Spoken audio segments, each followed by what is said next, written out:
ang kauna-unahang Vice Presidente na dumadaan sa ganitong uri ng pagkilatis ng Kamara. Kasi po, in deference doon sa posisyon, sa lahat po ng aking na-cover at nakilalang mga Vice Presidente, token hearing lang yan eh. Minsan nga po matagal na yung 30 minutes, 15 minutes. Opo, yan ay agad pong pinalulusot. Para ho nung unang hearing, di ba? So dapat kaalyado o hindi, Diretso mo lang. ganyan ang pagbusisi. Hindi pwedeng sa porke wala ng unity sa kanya lang. Di ba? Kaya di sumasagot eh, kaya nagtataray eh, kaya nagsusungit. Sinanay ninyo, kasalanan nyo. Di ba? For the past years, ako nga ang tingin ko kung bakit ito, with all due respect, si Representative Stella Kimbo, medyo kabado kahapon, medyo may nervyos, walang authority, parang walang control sa session na nangyayari. Kasi kung matatandaan natin, inilabas noon ng Rappler September 19, 2023. Isa, si Stella Kimbo, di ba? Sa nagtanggol sa confidential funds ng ikalawang Pangulo.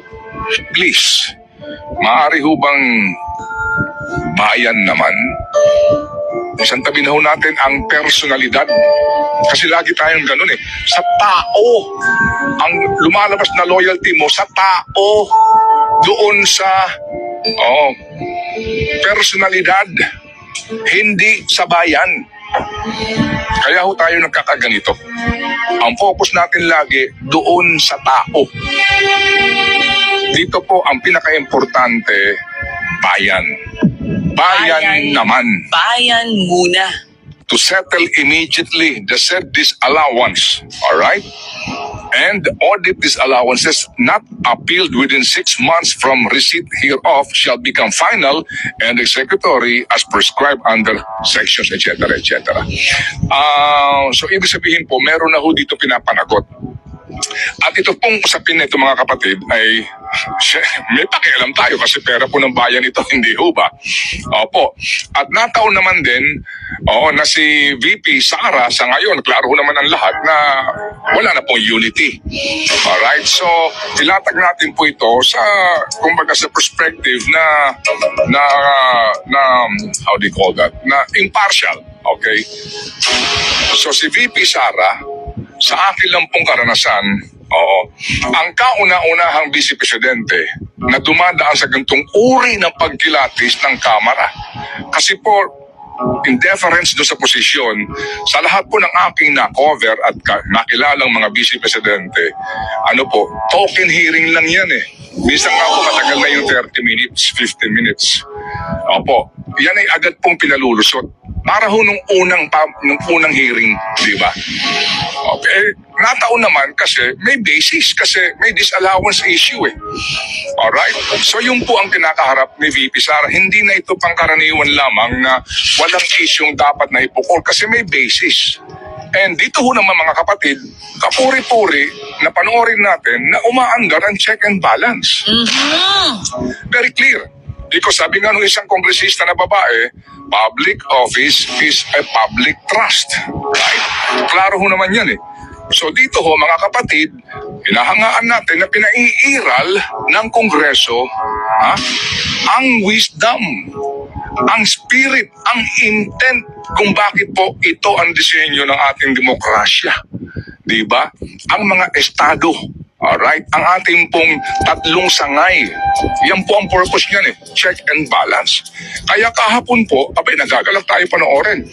Bagamat meron pong mga pagkukulang, ang presiding officer, siguro may mga ganong usapin, pero klaro po kahapon na yan ang Congress. Di ba? Ginagawa mo, ang tungkulin mo, para tanungin ang isang government agency, ang head of agency, dito sa mga sinasabing, sabi nga 2019 klaro naman yung sulat. Magmula 2019 hanggang present, ang maaari namin busisiin. Klaro po yun sa advice nga ng komite. Okay, so klaro po yun na tayo po'y dapat tumangkilik dito sa usapin po na ito ay bahagi ng demokrasya. Yun lang, ang akin lang dito, sana all. Yes. Diba? Sana all. So, dito ho, kung ganyan kayong kubilatis sa budget po ng isang ahensya, paano yung iba? Although, maaari sabihin, kasi wala namang humingi pa ng audit report ng Confidential Intelligence Fund ng Presidente. O kaya po ng DOJ o ng sino man pong merong CIF. So siguro, hingi din kayo ng kopya. At kung meron din pong disallowance, ilantad din po ninyo. Lahat ng ahensyang may CIF. Okay, at Ganyan ang gawin ninyo. Di ba? At maliban po naman dyan, okay, yung pagkilatis ninyo to the max ng ilang mga agencies gaya ng DPWH, ganun din po sana dito at wag ho nating aprubahan kaagad in one sitting.